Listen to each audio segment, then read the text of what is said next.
आणि महाड दुर्घटनेसंदर्भातली आणखी एक अपडेट येते। त्या ठिकाणी आता विविध नेते तसंच केंद्रीय मंत्र्यांनी देखील भेट दिलेली आहे। आपण थेट जाऊया। केंद्र सरकारने फार गंभीर दखल घेतली याची आणि कालच प्रधानमंत्री स्वतः या संबंधी मुख्यमंत्र्यांशी बोलले होते आणि काल सभागृहामध्ये आमचे गृहमंत्री आदरणीय राजनाथ सिंग स्वतः यावर त्यांनी जे वक्तव्य केलेलं आहे की ताबडतोब या ठिकाणी आमच्या मंत्र्यांशी संबंधित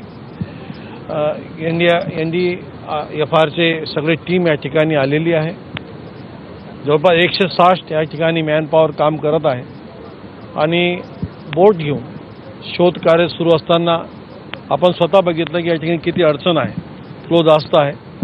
शोध कार्य सुरू आहे, मदत कार्य सुरू आहे, पण त्यामध्ये नैसर्गिक जी आपत्ती आपला म्हणूया की पाऊस सुरू आहे आणि पूरही आहे आणि त्याबरोबरच रक्षा मंत्रालयाची सुद्धा यंत्रणा, नौदल, नेव्हीवाले पण या ठिकाणी आहेत, कोस्टल गार्ड पण या ठिकाणी काम करतायत आणि अशा प्रकारे केंद्र सरकारकडून आवश्यक ती पूर्ण या ठिकाणी यंत्रणा राबवत असतानाच यामध्ये जे दुर्दैवी लोकांचा अपघात झाला, जी वाहनं वाहून गेलीत, त्यामध्ये लवकर यश मिळेल शोध घेण्यामध्ये यात वाद नाही आणि प्रधानमंत्र्यांनी स्वतः घोषणा केली आणि लोकसभेत गृहमंत्री स्वतः बोलले, आमचे मंत्री, की जी जी गरज लागेल राज्य सरकारला ती गरज आम्ही पूर्ण करू।